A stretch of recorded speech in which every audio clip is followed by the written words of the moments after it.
El Señor esté con ustedes. Lectura del Santo Evangelio según San Juan.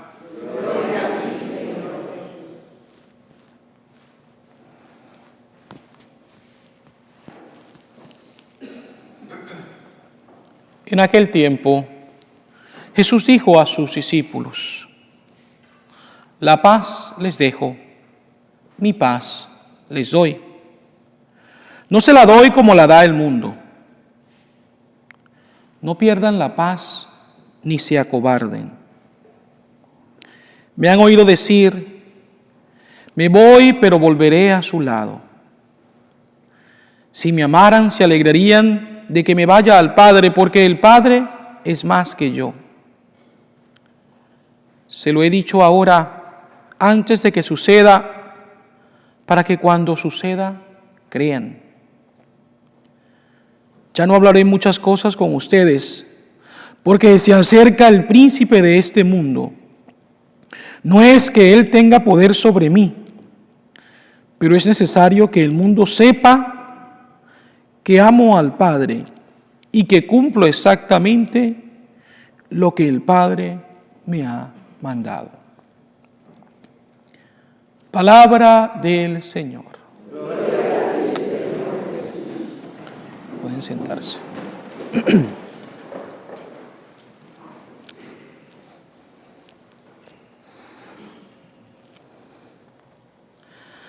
Hace años escuchaba una enseñanza de Salvador Gómez, este predicador católico que seguramente algunos de ustedes han conocido, han escuchado. Y él decía que en una ocasión él llegó a un retiro a predicar y un señor llegó en un carro pequeño y se bajó, pero junto a él venían como 6 o 7 personas dentro del carro. Y era un carro muy pequeño, dice él. Le llamó la atención y le dijo al señor: oye, si metes tantas personas en tu carro, lo vas a dañar, porque no es un carro grande, es un carro chico. Y el hombre le respondió y le decía: hermano, yo antes metía hasta 10 personas para irme de parranda a tomar con mis amigotes. Ahora quiero hacerlo por el Señor. Porque si antes no me dolía ni me molestaba meter tanta gente y dañar mi carro, ahora con más gusto lo hago, porque al menos sé que estoy haciendo algo productivo, no solo por mí, sino por otras personas. En resumen, este señor quería ser tal vez así de radical como lo era para el mal, ahora lo quería hacer para el bien. ¿Por qué les comento esto? Porque en la primera lectura vemos a un Pablo radical. Así como él lo fue para perseguir a los cristianos, para llevarlos a la cárcel, porque pensaba que ellos estaban mal, así Pablo, una vez que se convierte, es en el seguimiento del Señor y de la fe. Pablo es radical, hasta el punto tal de que se arriesga a que lo golpeen, pero todo para la gloria de Dios y para llevar a cabo la misión que el Señor le ha encomendado. Y yo creo que esto es algo, queridos hermanos y hermanas, que nosotros necesitamos pedirle al Señor constantemente. Muchas veces, fíjense, somos capaces de fortalecer nuestra voluntad para lograr metas. Vamos a poner un ejemplo, tal vez yo no soy el mejor ejemplo de esto, pero personas que hacen dietas y son capaces de pasar hambre y hambre, o pues de ir al gimnasio y pasar horas allí esforzándose por tener un cuerpo esbelto, mucho mejor, o salud también. Pero en ocasiones, cuando se trata de hacer mortificaciones por la parte espiritual, entonces no nos gusta el asunto. Nos parece muy difícil. Un santo solía decir: yo mortifico mi cuerpo porque mi cuerpo mortifica mi alma. Pero en ocasiones, como les digo, es muy fácil pues hacer ciertas cosas, ciertos esfuerzos, ser radicales para cumplir unas metas de nuestra vida, pero cuando se trata por propósitos espirituales, siempre se nos hace muy, pero muy difícil. Nos hace falta radicalidad, nos hace falta conocimiento pleno de lo que nuestra fe nos presenta. Pablo lo era y por eso fue capaz entonces de entregar incluso hasta su propia vida a causa del Evangelio. Y fíjense, Pablo no era un iluso, él sabía bien que eso era parte de lo que él tenía que pasar para poder llegar al cielo. De hecho, es lo que le está diciendo a las personas: tenemos que pasar por muchas tribulaciones para poder llegar al cielo. Voy a poner un ejemplo que yo creo que nos puede ayudar a entender un poco esto, ¿no? Si bien es cierto que el embarazo para una mujer, para un hombre, trae alegría a sus corazones, de manera especial en la mujer trae ciertas preocupaciones por cómo se dará el embarazo, cómo llegará a ser pues el parto, la salud del bebé. Y pues no es cómodo, sobre todo porque lo he escuchado de algunas amistades o familiares, que cuando el embarazo va progresando, entonces se hace más difícil dormir, aunque después de que el niño nace como que es peor, ¿verdad? Es mucho más difícil que duerma, ¿no?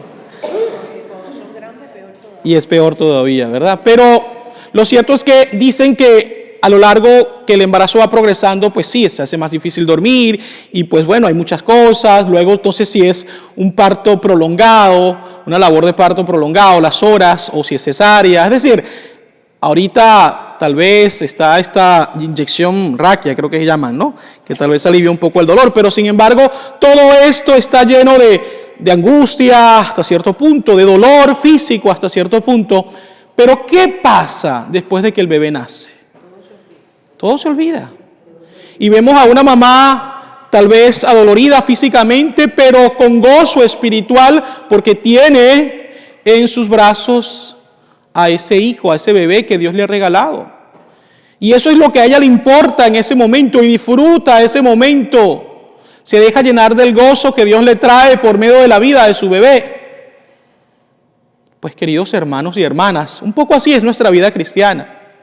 Atravesamos dificultades, atravesamos problemas, tribulaciones, pero el saber que Dios nos trae su paz, el saber que Dios nos ama, nos tiene que llenar de un gozo y de una alegría que no la debemos dejar perder por nada ni por nadie.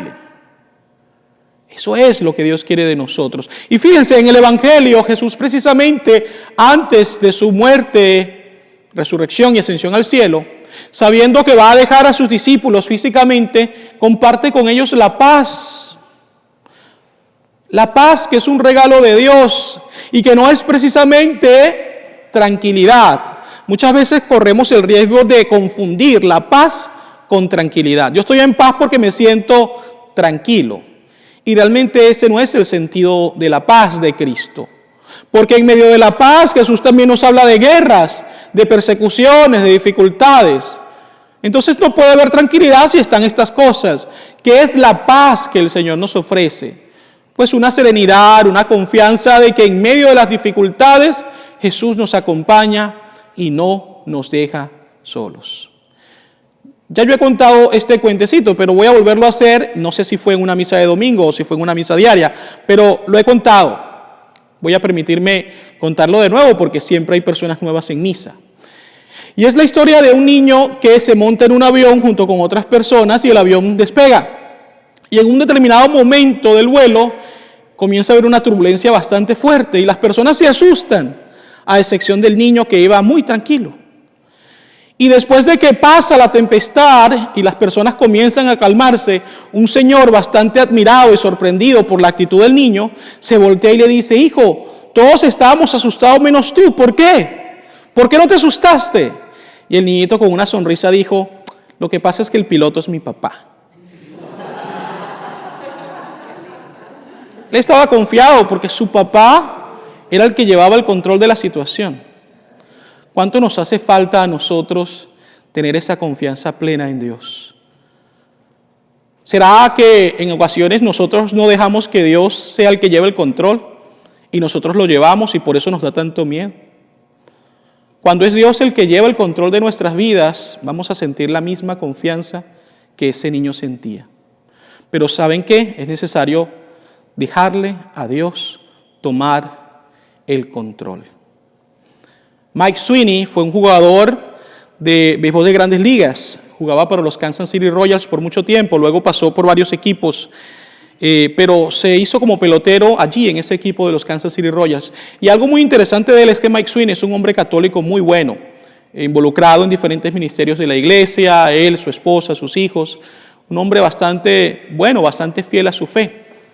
Pero él en un momento determinado estaba teniendo dificultades para poder mantenerse en las grandes ligas, al nivel de grandes ligas. Y él se dio cuenta de que lo que estaba pasando era que él quería tomar el control de su vida, de su carrera, de su profesión. Y él entendió de que era Dios el que tenía que tomar el control. Y él encontró un sticker, una calcomanía muy bonita, donde estaba una bicicleta de esta que tiene 2 pedales, ¿no? Una persona va al frente guiando y la otra persona va atrás nada más pedaleando. Y él decía, yo estaba teniendo a Dios atrás y yo al frente quería dirigir. Y Dios me hizo entender que si yo quería seguirlo a Él y hacer su voluntad, yo tenía que con humildad cederle el primer lugar y ponerme atrás. Mi misión iba a ser simplemente pedalear. Dios, además de pedalear, iba a guiar. Y eso lo tenemos que hacer. Si queremos vivir en una fe cristiana fuerte, sólida, es necesario.